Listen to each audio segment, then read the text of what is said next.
Well, thank you very much. It's an honor to be here. What a great place. What a great place, but more importantly, what great people. I want to thank His Royal Highness, the Crown Prince, for that incredible introduction. He's an incredible man. Known him a long time now. There's nobody like him. Thank you very much. Appreciate it very much, my friend.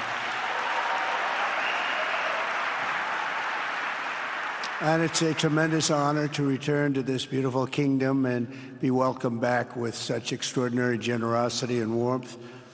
I've never forgotten the exceptional hospitality showed to us by King Salman, who's just, we talk about a great man. That is a great man.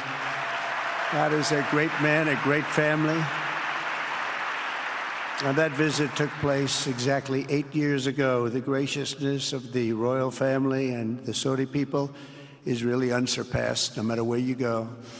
Let me also thank the countless ministers, government officials, business leaders, and distinguished guests for that warm welcome. Very warm, and I know so many of you. I'd like to call out all of your names, but we have a lot of problems. We'd be here for a long time. We don't want that, so don't be upset. With this historic state visit, we celebrate more than 80 years of close partnership between the United States and the Kingdom of Saudi Arabia. Ever since President Franklin Roosevelt met with King Salman's father, King Abdul Aziz, aboard the USS Quincy in 1945, the U.S.-Saudi relationship has been a bedrock of security and prosperity. Today, we reaffirm this important bond, and we take the next steps to make our relationship closer, stronger, and more powerful than ever before. It is more powerful than ever before.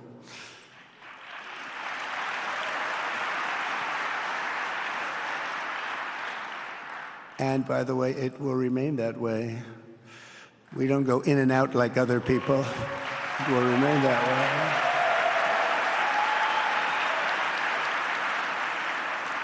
I've come this afternoon to talk about the bright future of the Middle East, but first let me begin by sharing the abundance of good news from a place called America. In less than 4 months, our new administration has achieved more than most other administrations accomplish in 4 years or even 8 years. We've actually done, for the most part, more. The day I took office, we inherited, thank you. Thank you. The day I took office, we inherited a colossal invasion on our southern border, an invasion like you'd never want to see here. Nobody should ever want to see it. But within weeks, we slashed illegal border crossings to an all-time low, down 99.999%. That's good, even for this great gentleman standing right in front of me. That's a good number. We had hundreds of thousands of people. They came in at the same time last year, and last month we had, in this massive border, 3 people that got in. That's quite a difference, and we have no choice but to get a lot of the people that came in because they were not the best people. They were, in many cases, very bad people. We're getting them out. We're getting them out very fast. We're bringing them back to where they came from. We have no choice. After years of military recruiting shortfalls, enlistments in the U.S. Armed Forces are now the highest in 30 years because there is such an incredible spirit in the United States of America. We have tremendous spirit again. Just about a year ago, it was a big story, front page on every paper all over the world, that nobody wanted to enlist in our military, meaning we were way under enlisted. And just last week it came out that we had the strongest enlistment. They say 30 years, but probably it's maybe ever. They don't go back that far. It's the best, and that includes police officers, firemen, everything else. Is a great spirit in the United States right now. A brand new poll from Rasmussen just showed that the number of Americans who believe the nation is on the right track, they have a right track, wrong track, is now the highest in over 20 years. And it hasn't been anything like this because for many years it was the wrong track. And I can tell you for the last 4 years it was definitely the wrong track, but it's the highest it's been in many, many years. We renamed the Gulf of Mexico into the Gulf of America. That was very popular, other than perhaps with Mexico. And most importantly, for the people in this room, the days of economic misery under the last administration are rapidly giving way to the greatest economy in the history of the world. We are rocking. The United States is the hottest country, with the exception of your country, I have to say, right? I'm not going to take that on. No, Mohammed, I'm not going to take that on. Wouldn't that be a terrible thing if I made that full statement? But I will not do it. You're hotter. At least as long as I'm up here, you're hotter. But groceries, gasoline, energy, and all other prices are down with no inflation. We have no inflation, and in a few short weeks, we've created 464,000 brand new jobs. Think of that. It's almost 500,000 jobs created just in a matter of weeks. We just reached a historic trade agreement with the United Kingdom, and over the weekend we reached a breakthrough agreement with China. Both outstanding deals. China's agreed. We have to get it down. We have to get the little details down. And Scott, you're going to work on that very hard, but China's agreed to open up to the United States for trade and everything else. But they have to do it, so we'll see what happens. But we had a very, very good meeting with both of those countries. We are cutting 10 old regulations for every new regulation. We're getting rid of all of the red tape that is so many, frankly, countries, as they get older, they develop a lot of red tape, and we're getting rid of it. We're getting rid of it at record levels. And I'm pleased to report that the United States Congress is on the verge of passing the largest tax cut and regulation cut in American history. We think we're in good shape to get that. And if we get that, that will be like a rocket ship for our country. In the first quarter of the year, the investment in America was up an astounding 22%. More than $10 trillion of new investments have been announced or are coming just since the election on November 5th. So think of that. In a very short period of time, we have over $10 trillion, and it could be much higher than that. Not everybody comes to the White House to have a news conference that they're going to be opening up in America, but they're all coming in at numbers that we've never seen before. If you take a look at other presidencies, they wouldn't do $1 trillion sometime in years. We did this in essentially 2 months because you have to say we got into office and they gave me about a month to clean up and fix up the Oval Office. And after that, we started working. And the money is pouring in, the jobs are pouring in, the companies are pouring into our country like we've never seen before. There's never been anything like it. And we let other people tariff us into losing a lot of money and a lot of jobs, and now we're tariffing them. And it's at a level that nobody's seen. It's a level that is making us a very much different country and a very different Republican Party. We won a tremendous victory in November. We won all 7 swing states, the popular vote by millions and millions of votes. The Electoral College, we won by 312 to 226. Remember, they said, well, we could get to 270. No, we got to 312. That's a big difference. And very importantly, we won counties throughout the United States, 2,660 to 451.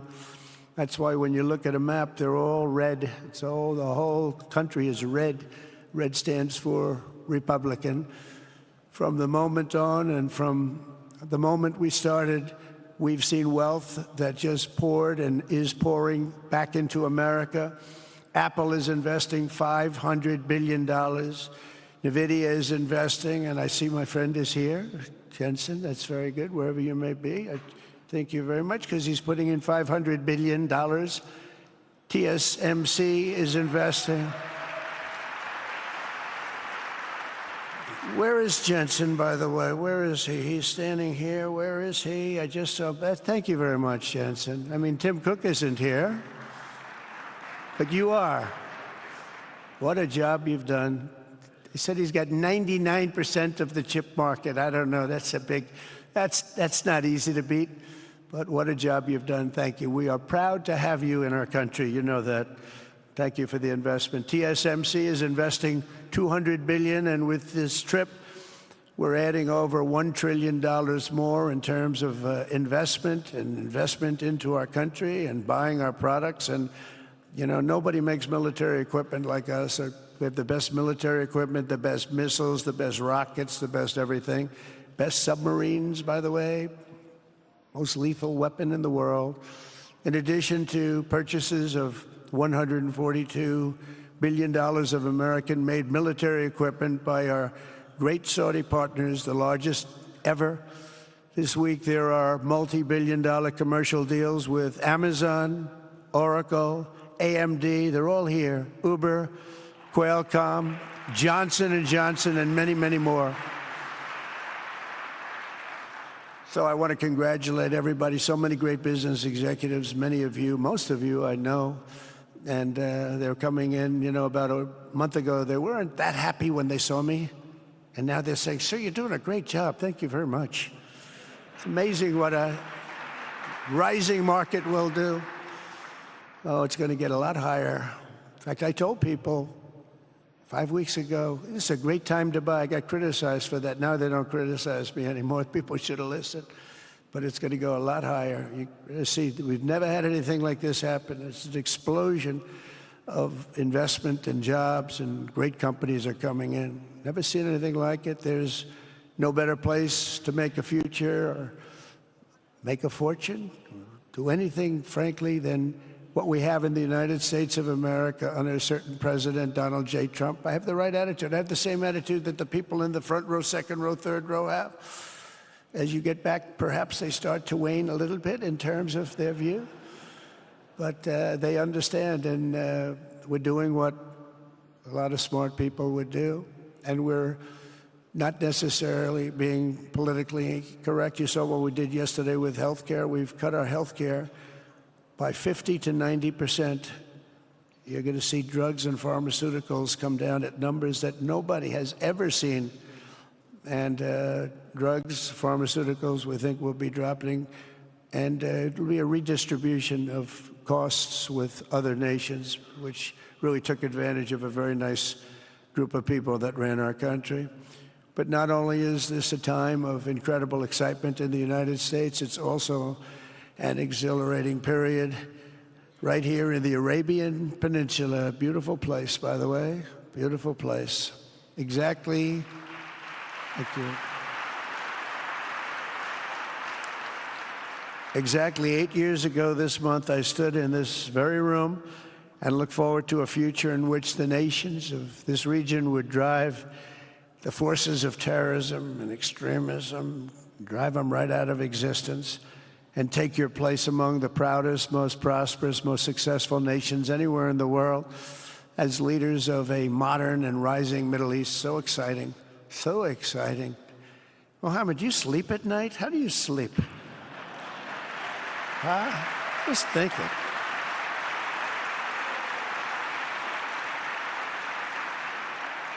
What a job. He tosses and turns like some of us. Tosses and turns all night. How do I make it even better all night? It's the ones that don't toss and turn. They're the ones that will never take you to the promised land, won't they? But you have done some job. True.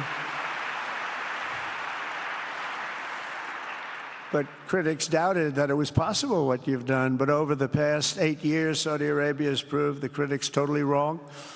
The transformation that has occurred even by these incredible business leaders. I mean, you had the biggest leaders in business anywhere in the world standing right before us. But the transformation that has occurred under the leadership of King Salman and Crown Prince Mohammed has been truly extraordinary. Such a thing has, I don't think, ever happened before. I've never seen anything at that scale happen before.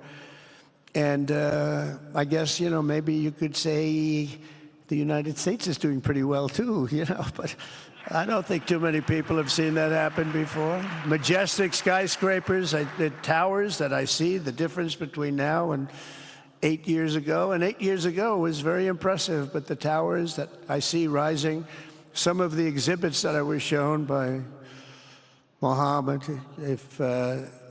what I've seen there is just an amazing, it's an amazing process, amazing genius of so many people, architecture, but I have a feeling I know where many of those ideas came from.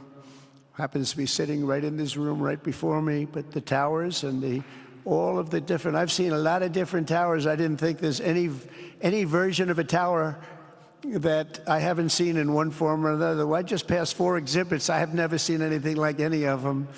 So it's going to be very exciting. And they sit among the ancient wonders of a growing and exciting city. It's really amazing. Riyadh is becoming not just a seat of government, but a major business, cultural, and high-tech capital of the entire world. The World Cup is here. Johnny, just stand up, Johnny. Johnny, thank you, Johnny.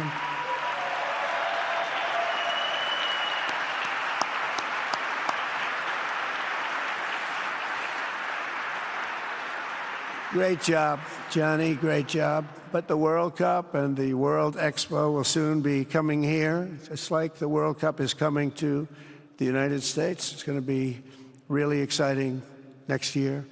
The engines of Formula One racing now roar through the streets of Jeddah in a historic milestone. Other industries recently surpassed oil. Think of it. All of your other industries now have surpassed oil. I don't know if a lot of people will understand what that means. It's so big to make up a majority of the Saudi economy for the very first time ever. So think of that.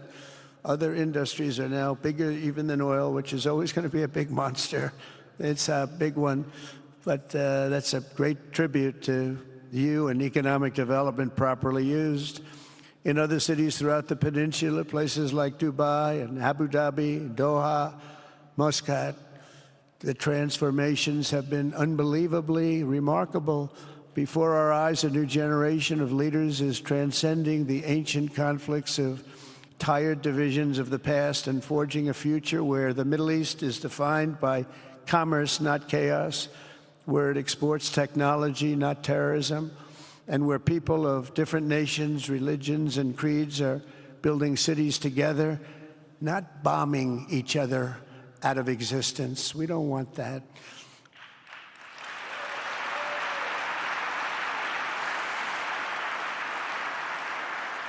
And it's crucial for the wider world to note this great transformation has not come from Western interventionists or flying people in beautiful planes giving you lectures on how to live and how to govern your own affairs. No, the gleaming marvels of Riyadh and Abu Dhabi were not created by the so-called nation builders, neocons, or liberal nonprofits like those who spent trillions and trillions of dollars failing to develop Kabul, Baghdad, so many other cities. Instead, the birth of a modern Middle East has been brought by the people of the region themselves, the people that are right here, the people that have lived here all their lives, developing your own sovereign countries, pursuing your own unique visions and charting your own destinies in your own way. It's really incredible what you've done.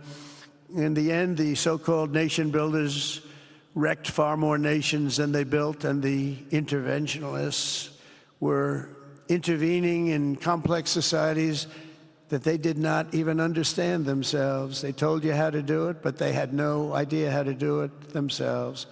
Peace, prosperity, and progress ultimately came not from a radical rejection of your heritage, but rather from embracing your national traditions and embracing that same heritage that you love so dearly.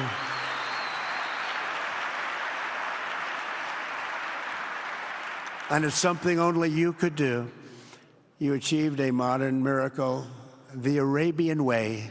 That's a good way.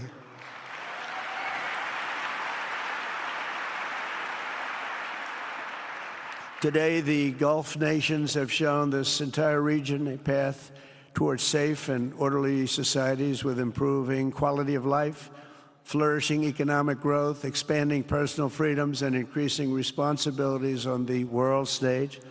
After so many decades of conflict, finally it is within our grasp to reach the future that generations before us could only dream about, a land of peace, safety, harmony, opportunity, innovation, and achievement right here in the Middle East. So beautiful. It's such a beautiful thing that's happening. I guess, the people that are here can't even really appreciate it because you see it happening, and it's when you come to a place that you haven't seen in 5 years or 10 years or 20 years that it's even more incredible.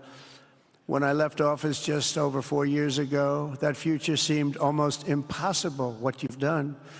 Together we had obliterated the killers of ISIS. We wiped them out, terminated its founder and leader, al-Baghdadi. We had healed the divide in the Gulf Cooperation Council, it's a very big deal, and united the nations of the region to stand against the enemies of all civilization.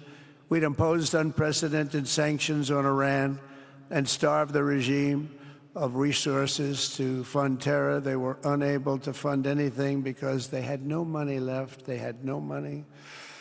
But the new administration came in and let them have a lot of money, and you saw what happened. It was not money well spent. And with the historic Abraham Accords that we're so proud of, all the momentum was aimed at peace, and it aimed very successfully. It's been an amazing thing, the Abraham Accords, and it's my fervent hope, wish, and even my dream that Saudi Arabia, a place I have such respect for, especially over the last fairly short period of time, what you've been able to do, but we'll soon be joining the Abraham Accords. I think it'll be a tremendous tribute to your country, and it will be something that's really going to be very important for the future of the Middle East. I took a risk in doing them, and they've been an absolute bonanza for the countries that have joined. The Biden administration did nothing for 4 years. We would have had it filled out. But it will be a special day in the Middle East with the whole world watching when Saudi Arabia joins us, and you'll be greatly honoring me, and you'll be greatly honoring all of those people that have fought so hard for the Middle East, and I really think it's going to be something special, but you'll do it in your own time, and that's what I want, and that's what you want, and that's the way it's going to be. When I left office, the only thing still standing between this region and its unbelievable potential was a small group of rogue actors and violent thugs seeking constantly to drag the Middle East backward and into havoc, mayhem, and indeed into war. Unfortunately, instead of confronting these destructive forces, the last U.S. administration chose to enrich them and empower them and give them billions and billions of dollars. The Biden administration, the worst administration in the history of our country, by the way, spurned our most trusted and long-standing Gulf partners, and I can say partners worldwide, one of our great, great partners, no matter who we look to, and we have great partners in the world, but we have none stronger and nobody like the gentleman that's right before me. He's your greatest representative, greatest representative.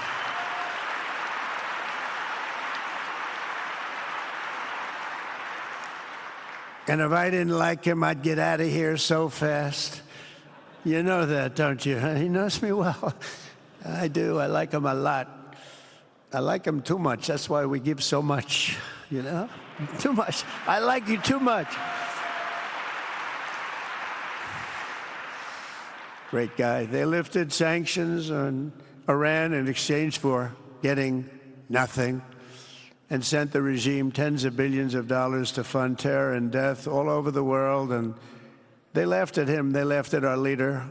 And they're still laughing at our leader. They thought him a fool. And they made nothing but trouble ever since, including the funding of October 7th, one of the worst days ever in the history of the Middle East. Horrible day. Biden removed the Houthis from the list of foreign terrorist organizations, even while missiles and drones were being launched right here at your beautiful city of Riyadh, and launched at ships if they happened to be sailing in the wrong location.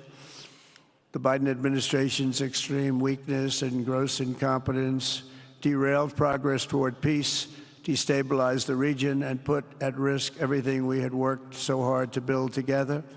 And when you think of the great achievements that you've made, to do it in light of a pretty hostile administration, an administration that was not a believer, it makes your achievements even greater. Makes them even greater, you know that. But in a few short months since taking office, we have achieved the swift return of American strength at home and abroad, now working with the vast majority of people in this region who seek stability and calm. Our task is to unify against the few agents of chaos and terror that are left and that are holding hostage the dreams of millions and millions of great people. The biggest and most destructive of these forces is the regime in Iran, which has caused unthinkable suffering in Syria, Lebanon, Gaza, Iraq, Yemen, and beyond. There could be no sharper contrast with the path you have pursued on the Arabian Peninsula than the disaster unfolding right across in the Gulf of Iran. Think of that. They wanted to name it that. I said, they're not going to let them do that. Do you mind if I stop that? I stopped it. We're not going to let that happen.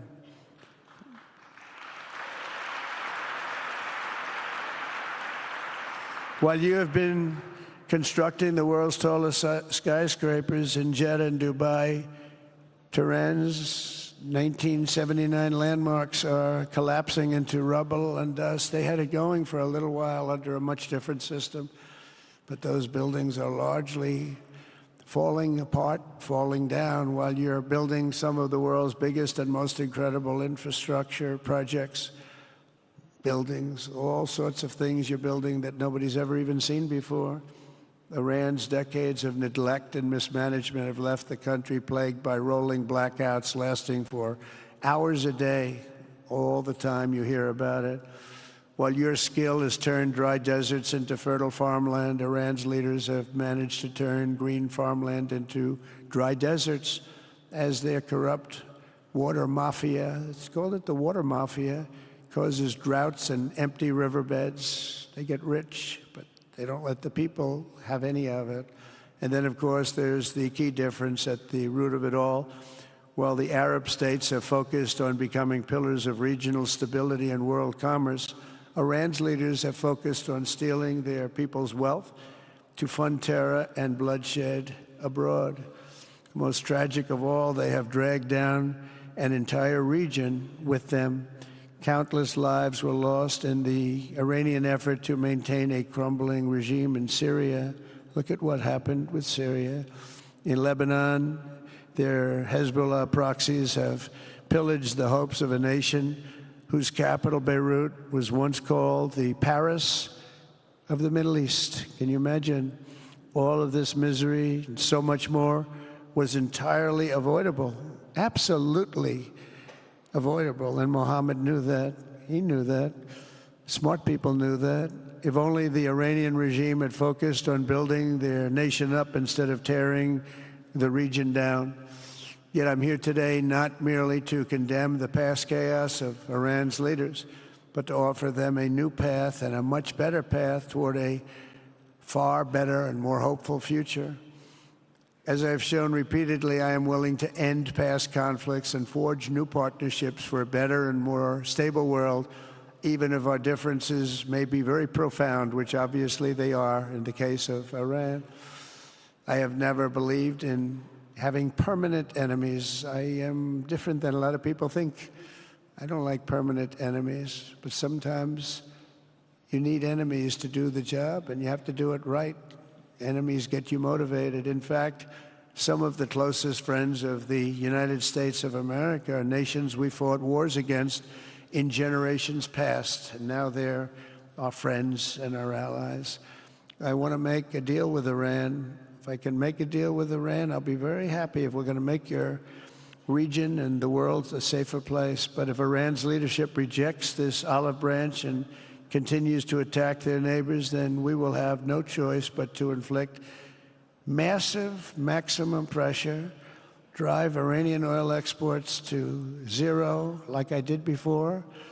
If you know that, they were a virtually bankrupt country because of what I did. They had no money for terror. They had no money for Hamas or Hezbollah, and take all action required to stop the regime from ever having a nuclear weapon. Iran will never have a nuclear weapon.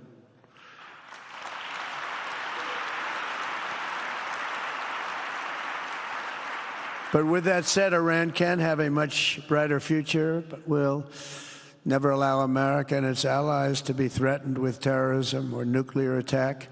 The choice is theirs to make. We really want them to be a successful country. We want them to be a wonderful, safe, great country, but they cannot have a nuclear weapon. This is an offer that will not last forever. The time is right now for them to choose. Right now, we don't have a lot of time to wait. Things are happening at a very fast pace. They're happening right here. They're happening at a very fast pace. So they have to make their move right now, one way or the other. Make your move. As I said in my inaugural address, my greatest hope is to be a peacemaker and to be a unifier. I don't like war. We have the greatest military, by the way, in the history of the world. You know, I rebuilt our military in my first 4 years and rebuilt it into the most powerful military there is. And you saw that when I knocked out ISIS in 3 weeks. People said it would take 4 years, 5 years. I did it. We did it in 3 weeks. Just days ago, my administration successfully brokered a historic ceasefire to stop the escalating violence between India and Pakistan. And I used trade to a large extent to do it. I said, fellas, come on, let's make a deal. Let's do some trading.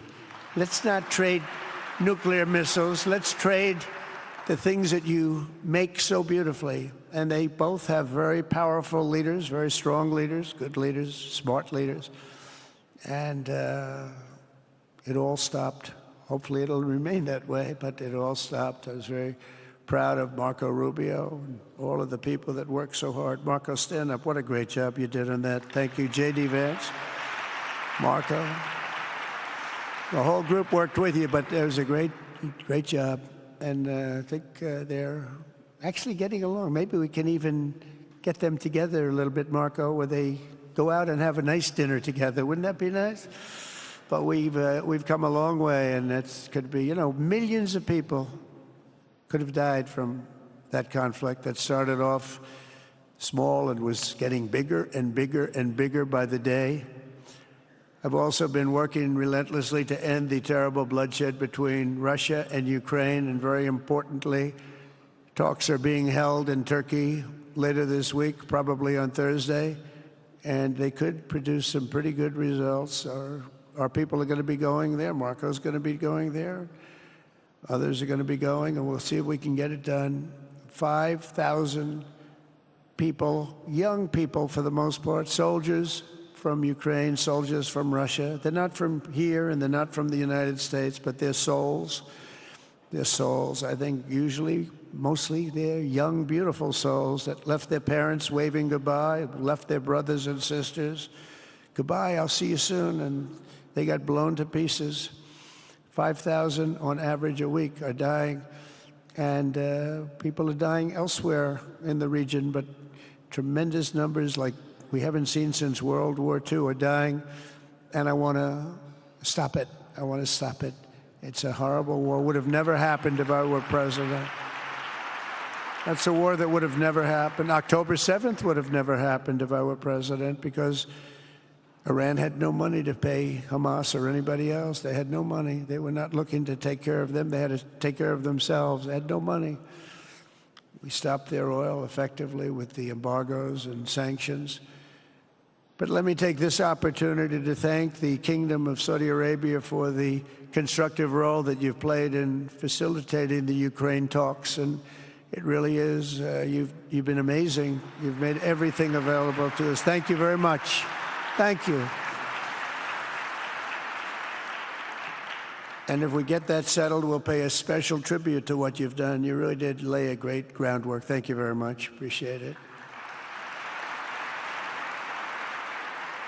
The West should not be dragging itself backward into another endless war in Europe, yet another endless war. We should stop the killing and work together to address the biggest long-term threats as one unbeatable team. Think of us as an unbeatable team. I mean, when you look at what you've done here, that's much more difficult than stopping stupidity. Think of it. It's stupidity. What you've done is much more difficult, and you did it better than anybody else has ever done it. As President of the United States, my preference will always be for peace and partnership whenever those outcomes can be achieved. Always. It's always going to be that way. Only a fool would think otherwise. In recent years, far too many American presidents have been afflicted with the notion that it's our job to look into the souls of foreign leaders and use U.S. policy to dispense justice for their sins. They loved using our very powerful military, and now it's really the most powerful it's ever been. We just are getting a budget approved, $1 trillion, highest budget we've ever had in history for military, $1 trillion. And we're getting the greatest missiles, the greatest weapons. And, you know, I hate to do it, but you have to do it because we believe in peace through strength. You have to have the strength, otherwise bad things could happen. But hopefully we'll never have to use any of those weapons. Seems to be an awfully big waste of money if you're never going to use them, but hopefully we'll never have to use them because the destructive power of some of those weapons are like nobody's seen before. I believe it is God's job to sit in judgment, my job to defend America, and to promote the fundamental interest of stability, prosperity, and peace. That's what I really want to do. I will never hesitate to wield American power if it's necessary to defend the United States or to help defend our allies.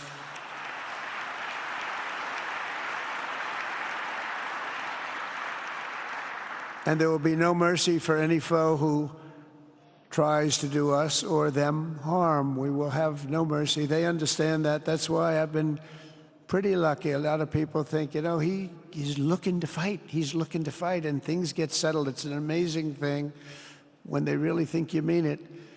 But we do. We have the greatest military, the strongest military, stronger than any. Nobody's even close. We have the best weapons in the world, but we don't want to use them. If you threaten America or our partners, however, then you'll be faced with overwhelming strength and devastating force. We have things that you don't even know about, you don't hear about, and if you did, you'd say, wow.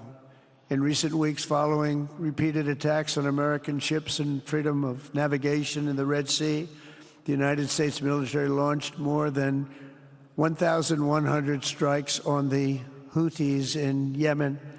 As a result, the Houthis agreed to stop. They said, we don't want this anymore. It's the first time you've heard that from them, too. They're tough. They're fighters. But just days ago, we were asked to cease targeting commercial. They were not going to be targeting commercial ships in any way, shape, or form, or anything American. And they were very happy that we stopped. But we had 52 days of thunder and lightning like they've never seen before. This was a swift, ferocious, decisive, and extremely successful use of military force. Not that we wanted to do it, but they were shooting down ships. They were shooting at you. They were shooting at Saudi Arabia. We don't want them shooting at Saudi Arabia, if that's okay. So we hit them hard. We got what we came for, and then we got out.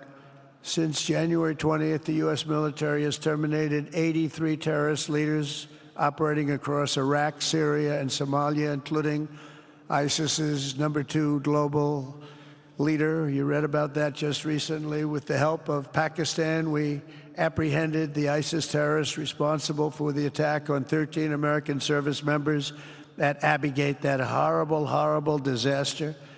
During this Afghanistan withdrawal, you know, that's another thing that we don't even think about so much anymore. 13 died, but 42 were horribly wounded. But hundreds of people died overall, because I count the people on the other side. Hundreds of people just grossly incompetent. It's probably why Putin decided to go into Ukraine, something he never would have done if I were president. But we wouldn't have had the problems of October 7th if I were president. We wouldn't have had Ukraine, Russia if I were president.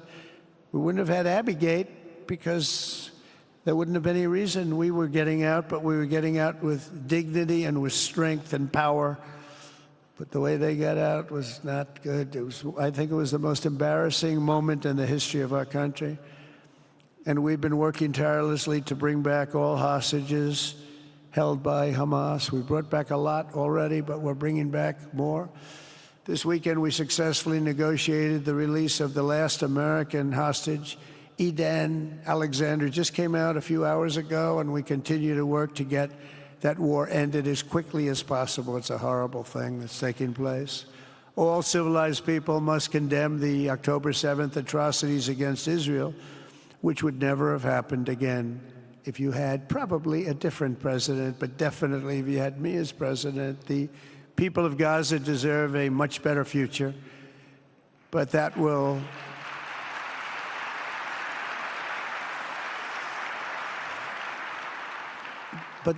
or can not occur as long as their leaders choose to kidnap, torture, and target innocent men, women, and children for political ends. The way those people are treated in Gaza, there's not a place in the world where people are treated so badly. It's horrible. After years of suffering, two of the nations most ravaged by terror are finally beginning to end their long nightmares under the new generation of leaders. In Lebanon, where a friend of mine has just become the ambassador. He's going to be great. I said, you know, that could be a very dangerous job. He said, I was born there. I'm Lebanese. I love that country. I said, but it's very dangerous. You know, this is a friend of mine from New York. I said, but it's very dangerous. Are you sure you want to do it? I never thought of him as being a warrior, but he is a warrior. He loves his country. He said, if I'm injured or die, I'm dying for a country that I love. He grew up there. It's horrible what's happened in Lebanon, but you have a great ambassador, I can tell you that. In Lebanon, which has been endlessly victimized by Hezbollah and their sponsor, Iran, a new president and prime minister have brought the first real chance in decades for a more productive partnership with the United States, and we're going to work with their new ambassador and everybody else, Marco, and we're going to see if we can really help them out and let them get over that very high grid that they're going to have to get over. My administration stands ready to help Lebanon create a future of economic development and peace with its neighbors. They have tremendous people in Lebanon, doctors, lawyers, great professional people. I hear it so many times. Likewise, in Syria, which has seen so much misery and death, there is a new government that will hopefully succeed in stabilizing the country and keeping peace. That's what we want to see in Syria. They've had their share of travesty, war, killing, many years. That's why my administration has already taken the first steps toward restoring normal relations between the United States and Syria for the first time in more than a decade. And I'm very pleased to announce that Secretary Marco Rubio will be meeting with the new Syrian foreign minister in Turkey later this week. And very importantly, after discussing the situation in Syria with the Crown Prince, your Crown Prince,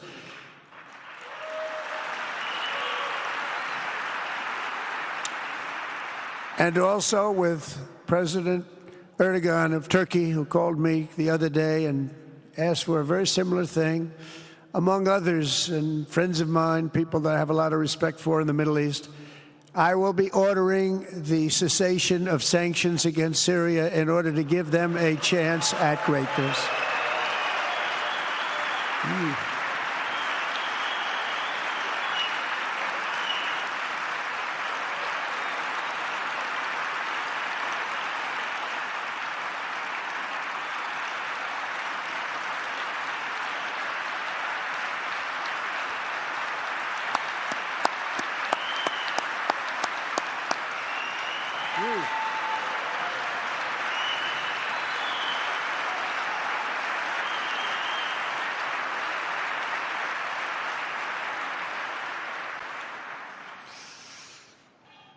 Oh, what I do for the Crown Prince.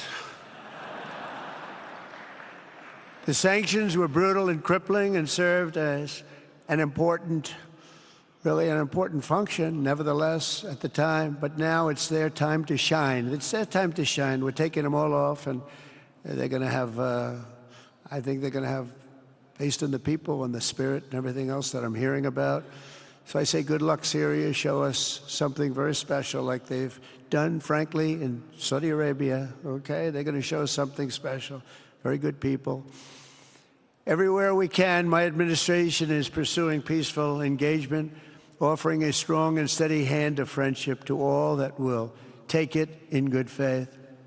Together, we have made unprecedented strides and tremendous progress, and we're still just at the dawn of the bright new day that awaits for the people of the Middle East, the great, great people of the Middle East. If the responsible nations of this region seize this moment, put aside your differences and focus on the interests that unite you, then all of humanity will soon be amazed at what they will see right here in this geographic center of the world. It really is. It's like a center of the world and the spiritual heart of its greatest faiths. For the first time in 1,000 years, the world will look at this region not as a place of turmoil and strife and war and death, but as a land of opportunity and hope, just like you've done right here, a cultural and commercial crossroads of the planet. Security and stability will lift millions into lives of safety and success, and the nations of this region will be free to realize your highest destinies, honor your proud histories, harness amazing new opportunities, and bring incredible glory to Almighty God. People will come from all over the globe to be inspired by the cities you build, the businesses you create, the technologies you invent, and the beauty, talent, and potential you unleash right in the hearts of your citizens. Each of you will be able to take tremendous pride in the legacy you will leave to your children, because you will have given them the ultimate blessings of prosperity and peace. So important. In the United States, we've launched the golden age of America. It's the golden age. We see it. We see it with all that money, trillions and trillions of dollars pouring in, hundreds of thousands of jobs coming in with it.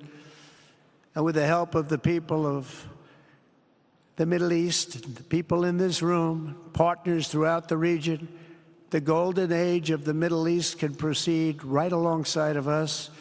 We will work together. We will be together. We will succeed together. We will win together. And we will always be friends.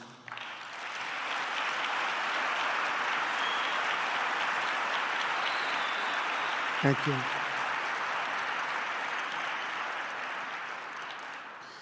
So, Mohammed, I want to thank you again very much for having me. And as a representative of what I think is the greatest nation in the world, we are with you all the way, and you have a tremendous future. Thank you very much.